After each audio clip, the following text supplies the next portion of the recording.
Muita gente sabe que Los Angeles hoje em dia é tão desejada, é um lugar que muita gente procura morar, mas ali na década de 70 e 80 foi palco de grandes assassinatos e era extremamente perigosa, muita gente tinha pavor de morar por ali, e um desses casos foi o de Richard Ramirez. Nascido em 29 de fevereiro de 1960 em El Paso, no Texas, ele foi o caçula de 5 filhos mexicanos que migraram para os Estados Unidos em busca de uma condição melhor de vida. Durante a sua infância, ele sofreu 2 graves acidentes, um aos 2 anos de idade, que um móvel tinha caído sobre sua cabeça, resultando na necessidade de ser suturado com mais de 30 pontos, e aos 5 anos de idade, enquanto ele estava se divertindo no parque, ele foi fortemente atingido na cabeça por um balanço. Então, depois disso, ele começou a ter convulsões epiléticas frequentes que duraram até a adolescência. O pai do Richard, o Julian, ele era um ex-policial mexicano e ele tinha um temperamento extremamente explosivo, o que acabava ocasionando em muitas agressões físicas, principalmente com o Richard, que era o mais novo. Então, muitas vezes ele tinha tanto medo do pai, ele queria escapar daquela situação, que ele dormia no cemitério da cidade. Outra questão também que vale frisar ali da infância dele é que ele convivia muito com um primo dele, o Miguel, que ele chamava de Mike, que ele era um veterano da Guerra do Vietnã. Então, aos 12 anos, esse primo ele já oferecia drogas ali pro Richard, né? Ele era um pré-adolescente, já estava consumindo droga. E também ele mostrava muitas fotos da guerra, de pessoas mutiladas e de mulheres que ele tinha abusado sexualmente.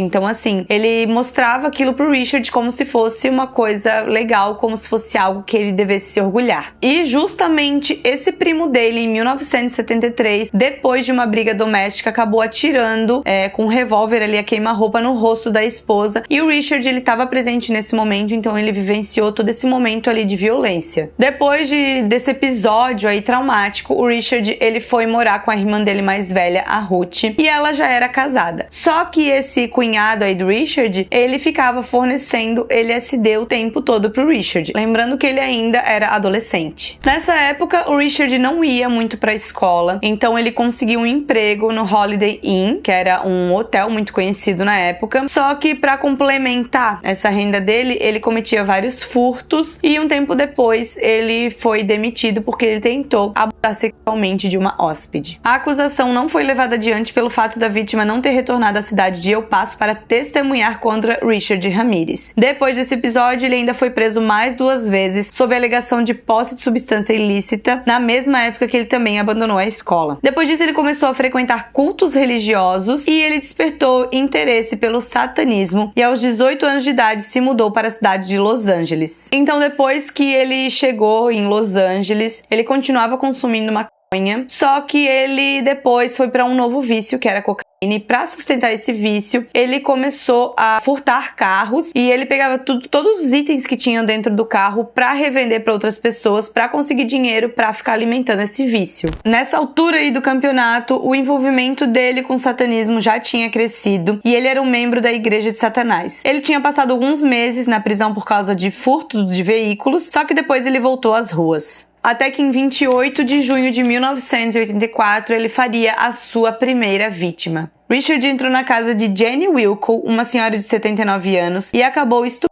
e esfaqueando ela até a morte. E além disso, roubou diversos pertences que estavam na residência para conseguir ali um dinheiro. A polícia conseguiu coletar algumas digitais que foram deixadas ali na janela, mas nada era o suficiente para eles prosseguirem com a investigação, então eles não conseguiram nenhuma pista mais concreta. Depois disso, o Richard ele acabou adquirindo uma arma que seria usada em diversas outras atrocidades que ele faria no ano seguinte. Em 17 de março de 1985, na cidade de Rosemead, que também fica localizada em Los Angeles, Richard abordou Maria Hernandes, uma jovem de 22 anos, na porta da sua residência. Com o seu revólver calibre 22, ele atirou em direção à cabeça de Hernandes. Só que, por sorte, o tiro acertou a sua mão e impediu danos maiores à sua integridade física. Só que a jovem ela acabou caindo no chão e se fingindo de morta. Enquanto isso, o Richard entrou na residência e matou Dayle Ozaski com um tiro na testa. Ela tinha 34 anos e era a colega de quarto de Maria. Então, como a Maria ela tinha sobrevivido, ela conseguiu conversar com os policiais e fazer uma descrição, assim, mais ou menos, de quem ela tinha visto. Ela falou que ele era um homem alto e que ele usava um boné da banda AC/DC, que inclusive tinha caído para fora da residência, eles tinham coletado como prova, e que ele também estava usando uma arma. Na mesma noite que ele tinha ido ali na casa da Maria Hernandes, ele também teria praticado um crime contra Tia Liayu, uma estudante de direito de 30 anos de idade, na cidade de Monterey Park, também no condado de Los Angeles, a parar seu veículo em uma via pública. Então ela foi puxada para fora do veículo e o Richard ele disparou 2 tiros contra ela e deixou ela lá jogada no meio da via, e ele fugiu com o carro dela. Ela chegou a ser resgatada ali com vida, porém ela morreu algumas horas depois já no hospital. Em 27 de março de 1985, Richard invadiu a casa do casal Vincent e Maxine Zazzara, na pequena cidade de Whittier. Depois de matar Vincent com um tiro na cabeça, Ramirez amarrou a sua esposa para poder roubar todos os bens da residência com maior tranquilidade. Só que a Maxine, ela conseguiu se libertar e ela pegou uma espingarda que ficava escondida embaixo da cama dela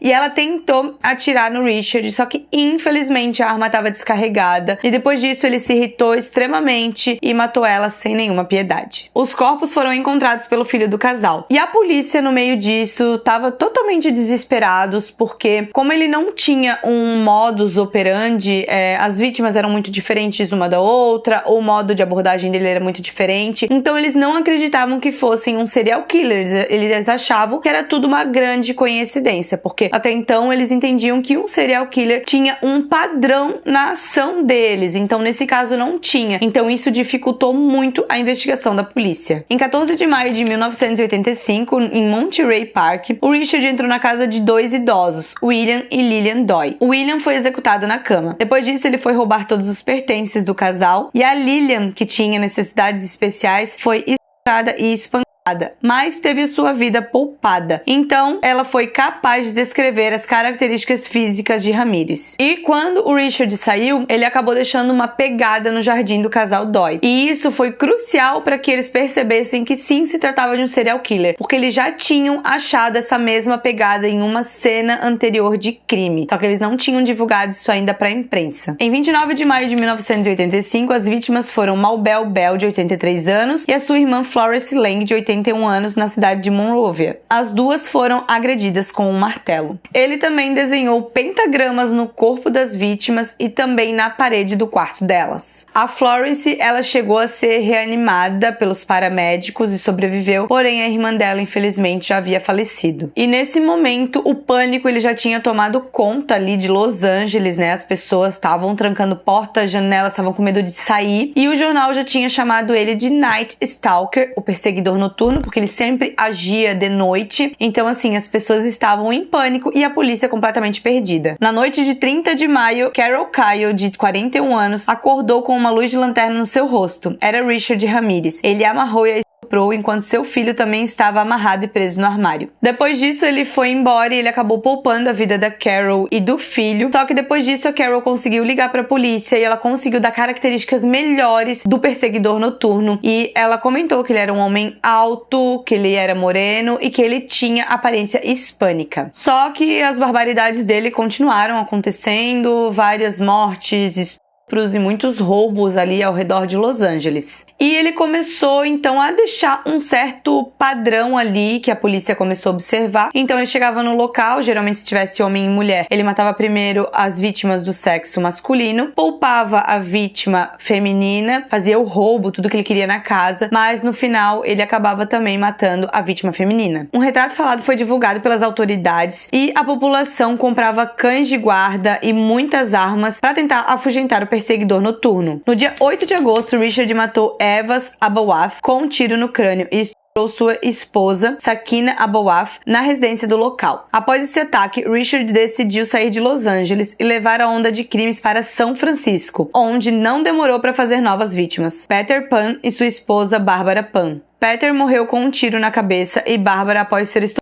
também foi atingida com um tiro no seu crânio. E apesar da Bárbara ter sobrevivido, ela ficou com sérias sequelas e ele repetiu aquele ritual dele das outras cenas, que é pintar pentagramas ali usando um batom. Esses pentagramas que ele desenhou chamou a atenção das autoridades de São Francisco, que fizeram uma coletiva de imprensa comentando essas coisas sobre o suspeito, e isso logo já alertou a polícia de Los Angeles. Então Richard decidiu voltar para Los Angeles, só que antes disso ele se desfez da arma e dos tênis, porque ele já sabia que eles tinham essa prova contra ele. Então ele retornou para Los Angeles e fez mais vítimas e fazia elas jurarem amor pelo Satanás e continuava desenhando pentagrama. Enfim, ele já tinha feito inúmeras vítimas nesse momento. Um vizinho de uma das vítimas contou à polícia que avistou um veículo rondando a vizinhança na noite do crime e informou a placa às autoridades. A polícia verificou que o veículo era um Toyota de 1976 da cor laranja e que tinha sido roubado. Depois de 2 dias, o carro foi localizado, possibilitando assim a polícia a achar impressões digitais, o que realmente aconteceu. Eles acabaram achando marcas ali de dedos no retrovisor do carro. Então, finalmente, eles chegaram à conclusão de que essa impressão digital pertencia ao Richard Ramirez. E eles também conseguiram analisar com as outras digitais que eles tinham achado parcial em outras cenas de crime e foi totalmente compatível. Então, ali no verão de 1985, começou uma das maiores caçadas policiais.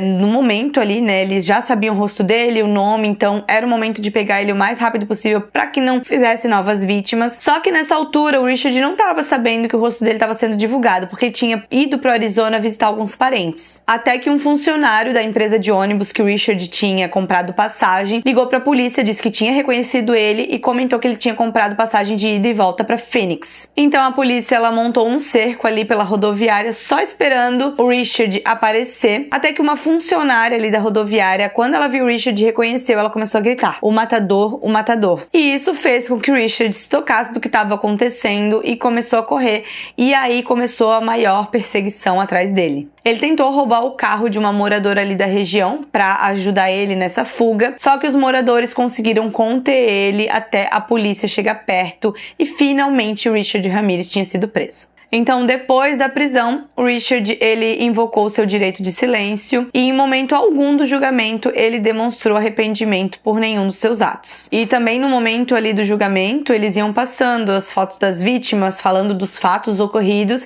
e ele ria o tempo todo, era risada alta, gargalhada. Ele ofendia muito os parentes das vítimas, e ele ficava o tempo inteiro falando sobre Satã, mostrando o pentagrama que ele tinha desenhado no corpo. Enfim, ele era totalmente alucinado. Além disso, ele também descartou diversos defensores públicos, ele não queria ninguém ali auxiliando ele nesse julgamento, e acabou que alguns advogados inexperientes pegaram esse caso. E acreditem se quiser, tinham até mulheres vestidas de preto que eram fãs dele e que compareciam ao julgamento. Isso é inacreditável. Então, em 20 de setembro de 1989, após ouvir cerca de 165 testemunhas, o perseguidor noturno foi declarado culpado e sentenciado à pena de morte na câmara de gás. No tempo que o Richard ficou na prisão, ele tinha diversas fãs, isso mesmo, e inclusive uma dessas admiradoras dele acabou casando com ele na prisão em 1996. Ele até tentou fazer com que revogassem a sentença dele, ele queria alegar insanidade, ele disse que não foi bem representado pelos advogados, que não foi feita uma boa avaliação dele, e ali em 2006, mas a Suprema Corte falou que não, que ia se manter a sentença dele. Então, no dia 7 de junho de 2013, o Richard acabou morrendo num hospital vítima de câncer linfático, enquanto ele ainda aguardava sua sentença no corredor da morte. Ele também já estava com a saúde dele bem comprometida devido à hepatite e diversas outras doenças que ele foi adquirindo devido ao longo período que ele ficou utilizando drogas. Depois disso, ele foi cremado e a esposa dele não apareceu para reclamar do corpo, e também